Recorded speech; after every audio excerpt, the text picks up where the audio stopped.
Bienvenido al curso bíblico La Fe de Jesús. Durante estas 20 lecciones vamos a poder conocer acerca de Dios, acerca de su palabra.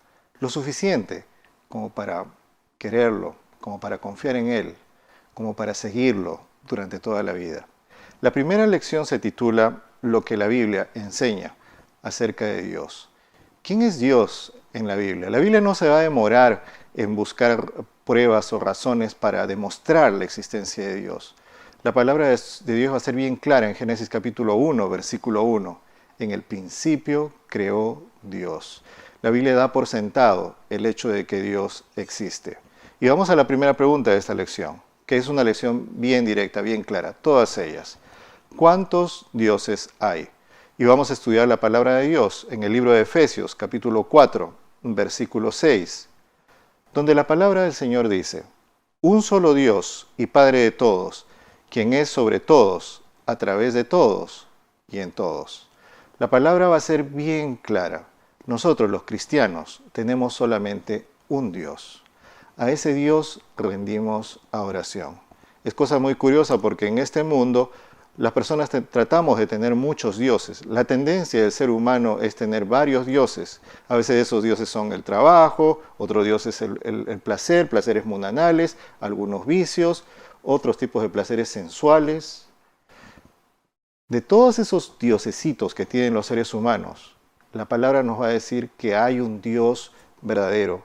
Hay solamente un camino verdadero y en ese camino verdadero hay solamente un Dios.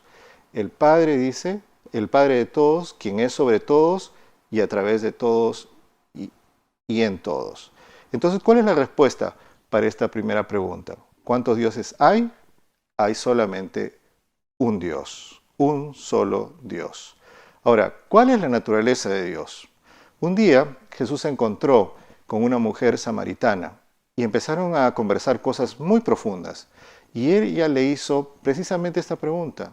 ¿Quién es Dios? ¿Cómo así es Dios? ¿Puedo adorar a Dios aquí, allá? ¿Dios es alguien a quien yo puedo tener en una estatua, en un lugar o en cierto lugar? ¿Solamente puedo encontrar a Dios en determinado lugar? ¿Cómo así es Dios? ¿Y cómo así es Dios? El siguiente texto se encuentra en San Juan, el Evangelio según San Juan, capítulo 4, versículo 24, donde Jesús va a contestar, no todas las preguntas acerca del carácter de Dios. Entiende que Dios es alguien sumamente grande, alguien mucho más complejo de lo que nosotros somos.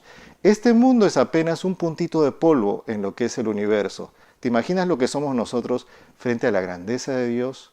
Entonces, ¿cómo así nosotros podemos conocer a Dios? ¿Es posible conocerle? Sí, hasta donde es posible, hasta donde nuestra mente humana puede imaginar, puede pensar, puede reflexionar acerca de Dios.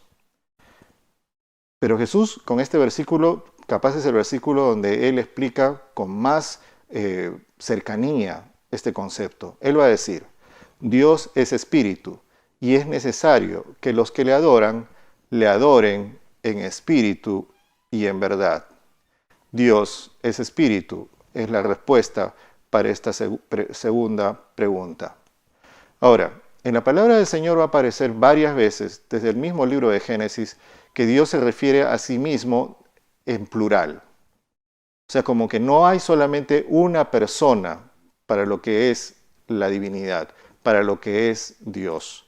De hecho, la palabra de Dios va a referirse a este Dios difícil de entender, este Dios que es más de una persona, como la deidad a veces.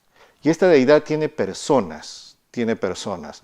¿Cuáles son estas tres personas de la deidad? Y vamos a citar la palabra de Dios en 2 de Corintios, capítulo 3, versículo 14, donde el apóstol San Pablo va a decir algo bien interesante.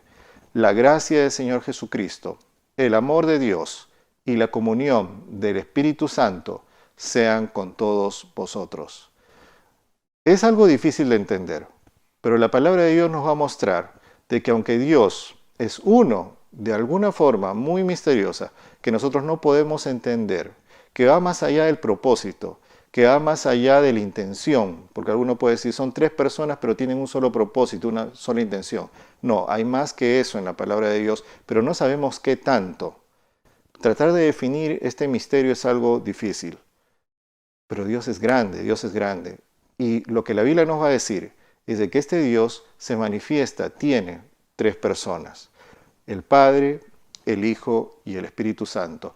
Jesús, cuando se despide de sus discípulos, les instruye de que bauticen a sus seguidores en el nombre, interesante, no menciona nombres, en el nombre del Padre, del Hijo y del Espíritu Santo.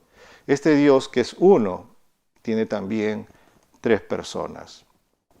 Entonces esa es la respuesta: el Padre, el Hijo y el Espíritu Santo. Tal vez uno de los momentos en la historia donde se manifestó estas tres personas de la deidad de forma más clara fue cuando Cristo Jesús fue bautizado. Allí Él, el Hijo de Dios, Dios mismo, sale del agua, se abren los cielos y se escucha una voz que dice: este es mi Hijo amado, en quien tengo contentamiento. ¿Quién era esa persona? Dios el Padre. Y desciende de los cielos una forma como de paloma, el Espíritu Santo de Dios. Esta probablemente fue una de las únicas veces que los seres humanos vimos esa manifestación de esas tres personas de la divinidad en un solo momento. Ahora, ¿cómo es el carácter de Dios? ¿Cómo es el carácter de Dios? ¿Qué es lo que la palabra de Dios nos va a decir al respecto? Vamos a buscar Primera de San Juan. Este no es el Evangelio, es la primera carta de San Juan, que se encuentra cuando tú abres la Biblia cerca al final, allí cerquita al libro de Apocalipsis. En la primera carta de San Juan, en el capítulo 4, en el versículo 8, la palabra de Dios nos va a decir lo siguiente: el que no ama no ha conocido a Dios, porque Dios es amor. La palabra del Señor va a ser bien clara, bien categórica. El fundamento del carácter, lo más importante del carácter de Dios, lo resaltante del carácter de Dios es de que Él es amor. Dios te ama. Es una de las grandes verdades de la santa palabra de Dios. Entonces esa es la respuesta. Dios es amor.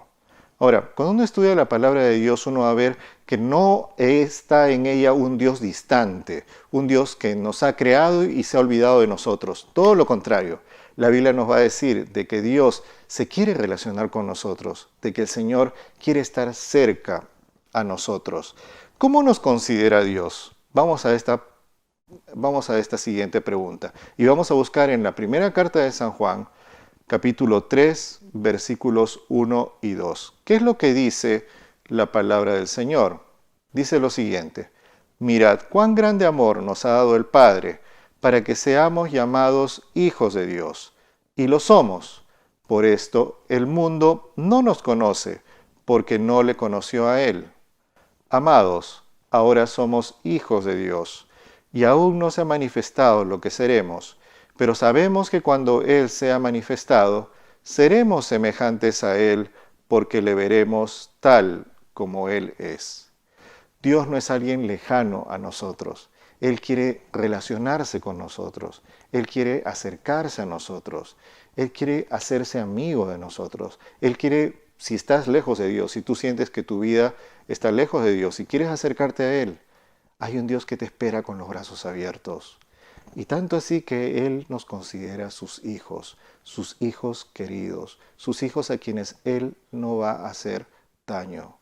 Dios se muestra a sí mismo como un padre bueno, no como cualquier padre, el mejor padre que pueda haber. Ese es nuestro Dios. Vamos a la siguiente pregunta. ¿Se preocupa Dios por nuestros problemas? ¿Qué es lo que nos dice la palabra santa de Dios? Salmos capítulo 40, versículos 1 y 3. Mira lo que dice ahí la Biblia. Pacientemente esperé a Jehová, y Él se inclinó a mí, y oyó mi clamor, y me hizo subir del pozo de la desesperación, del lodo cenagoso. Puso mis pies sobre una roca, y afirmó mis pasos. Puso en mi boca un cántico nuevo, una alabanza a nuestro Dios. Muchos verán esto y temerán, y confiarán en Jehová. Bueno, ¿se preocupa Dios por nuestros problemas? La respuesta es una respuesta bastante clara. Dios sí se preocupa por nuestros problemas. Dios sí se preocupa por nosotros. A veces parece difícil de entender. A veces pareciera que no es así. Pero hay un propósito, hay un plan en este mundo. Y este plan busca la salvación, una redención de toda aquella persona que quiera buscar y conocer y amar a Dios en esta vida. Vamos a la siguiente pregunta, que es ya el resumen de la lección. Entonces, ¿qué es lo que debo hacer? Y hay varios versículos muy interesantes. En primer lugar, respetar el nombre de Dios. Éxodo capítulo 27, este es uno de los mandamientos, un mandamiento muy lindo que nos habla de que debemos respetar el nombre de Dios. No debemos tomar su nombre en vano, obedecer al Señor. El apóstol San Pablo, frente a un concilio que lo acusaba y le decía, tú ya no debes hablar más de Dios, no debes mencionar su nombre, no debes hablar de Cristo Jesús. Pablo dijo, es necesario obedecer a Dios antes que a los hombres. Hechos 5:29. Otra cosa que uno puede hacer es poner siempre a Dios en primer lugar. En el Sermón del Monte, Cristo Jesús se refirió a la gente y le habló acerca de la importancia de no preocuparse en demasía por las cosas de cada día. Y una de las cosas muy bonitas que él dijo es de que la clave para ser una persona feliz en este mundo es poner y buscar a Dios en primer lugar, el reino de Dios y su justicia, y todo lo demás vendrá por añadidura. Y finalmente, amar a Dios de todo corazón. ¿Sabes? El resumen de la ley, el resumen de la palabra de Dios es que Dios nos ha amado y nosotros tenemos que buscar amar a Dios con todo nuestro corazón, con toda nuestra alma, con todas nuestras fuerzas. Este es el primer y grande mandamiento de la palabra de Dios. Que Dios te bendiga, que Dios te acompañe. ¿Cuál es la resolución que deberías tomar hoy? La que te invito a tomar en esta hora. Dice nuestra lección, creo en Dios, el Padre, el Hijo y el Espíritu Santo. Prometo amarle y obedecerle como a mi Padre Celestial. ¿Tú quisieras hacer eso? ¿Quisieras aceptar a Dios como tu Padre que te ama, tu Padre que te está buscando, un Padre bueno que puede cambiar tu vida siempre para bien? Si tú quisieras hacer eso, pon tu firma ahí al pie de la lección y que Dios te bendiga.